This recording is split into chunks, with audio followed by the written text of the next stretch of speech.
আসসালামু আলাইকুম বন্ধুরা, কেমন আছো? আশা করি ভালো আছো। আমিও মোটামুটি ভালো আছি। দেখো, আমি তোমাদের সামনে আবার একটা নতুন রেসিপি নিয়ে চলে এসেছি। কুমড়ো আলু চিংড়ি মাছের একটা রেসিপি। দেখে নাও আমি কুমড়োগুলো কেমন কেটে নিয়েছি, ছোট ছোট সরু সরু করে। দেখো, টমেটো, পেঁয়াজ, কাঁচা লঙ্কা কেটে নিয়েছি। এবার একটা কড়া বসিয়ে দিলাম, কাঁচা লঙ্কা দিয়ে দিলাম, পেঁয়াজ কুচি দিয়ে দিলাম। দেখো, চিংড়ি মাছ দিয়ে কুমড়োর রেসিপিটা তোমাদের কেমন লাগে প্লিজ আমাকে কমেন্টের মাধ্যমে জানিয়ে দেবে। আর দেখতে থাকো, পাশে থাকো। কেউ নতুন হলে প্লিজ আমার ফ্যামিলিতে জয়েন করো।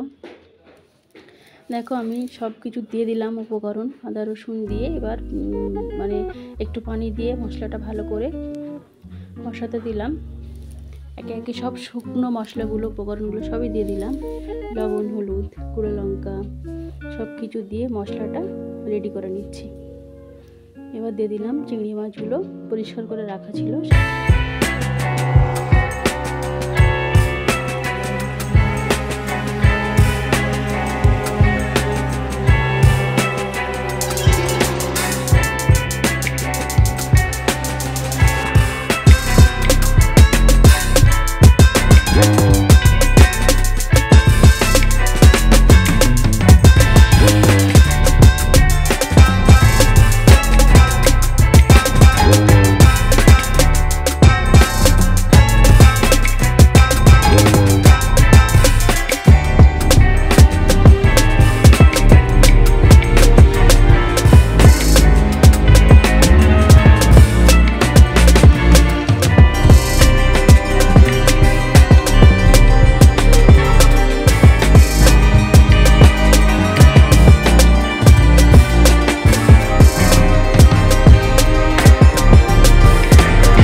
কষানো রেডি আমার কুমড়ো আলুটা।